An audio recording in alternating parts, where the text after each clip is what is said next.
ശിരസ്സുയർത്തി പറയുക ലഹരിക്കടിപ്പിടിൽ ഒരു നാളും നാം വരം കണക്കി കിട്ടിയ ജീവിതം എറിഞ്ഞുടയ്ക്കുകയില്ല നാം. ഇന്ന് ജൂൺ 26 ലോക ലഹരി വിരുദ്ധ ദിനം.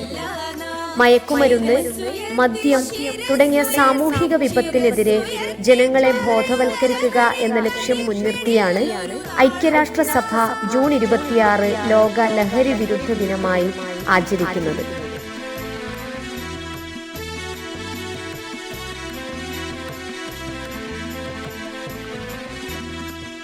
മയക്കുമരുന്ന് എന്ന മഹാവിപത്തിനെതിരെ സാമൂഹിക പ്രതിരോധം തീർക്കേണ്ടത് അനിവാര്യമാണ്.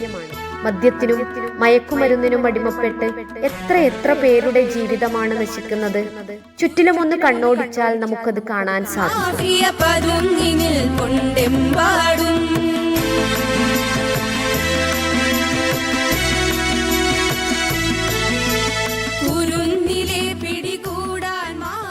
ഒരു വ്യക്തി ലഹരിക്കടിമപ്പെടുമ്പോൾ അത് ആ വ്യക്തിയെ മാത്രമല്ല, മറിച്ച് അവന്റെ കുടുംബത്തെയും അതുവഴി സമൂഹത്തെയും നശിപ്പിക്കുന്നു.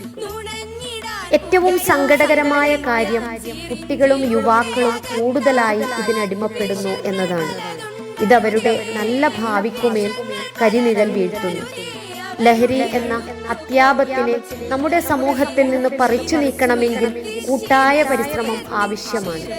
ഈ ലോക ലഹരി വിരുദ്ധ ദിനത്തിൽ നമുക്ക് ഓരോരുത്തർക്കും ഉറച്ച തീരുമാനമെടുക്കാം. ഞാൻ ഒരിക്കലും എൻ്റെ ജീവിതത്തിൽ രാസലഹരി വസ്തുക്കൾ ഉപയോഗിക്കില്ല എന്ന്. ജീവിതമാണ് യഥാർത്ഥ ലഹരി എന്ന ഉപദേശം നമുക്ക് സമൂഹത്തിന് നൽകാം. ലഹരിക്കടിമപ്പെട്ടവരെ ഒറ്റപ്പെടുത്താതെ അവരെ തിരിച്ച് ജീവിതത്തിലേക്ക് കൊണ്ടുവരാൻ നമ്മളാൽ കഴിവത് നമുക്ക് ചെയ്യാം. ലഹരി വിമുക്ത നാളേക്കായി നമുക്കേവർക്കും അണിചേരാം. ലഹരി വിമുക്ത നാളേക്കായി നമുക്കേവർക്കും അണിചേരാം. ശിരസ്സുയർത്തി പറയുക ലഹരിക്കടിപ്പിടിൽ ഒരു നാളും നാം. ശിരസ്സുയർത്തി പറയുക ലഹരിക്കടിപ്പിടിൽ ഒരു നാളും നാം വരം കണക്കി കിട്ടിയ ജീവിതം എറിഞ്ഞുടയ്ക്കുകയില്ല നാം. വരം കണക്കി കിട്ടിയ ജീവിതം എറിഞ്ഞുടയ്ക്കുകയില്ല നാം. ശിരസ്സുയർത്തി ശിരസ്സുയർത്തി ശിരസ്സുയർത്തി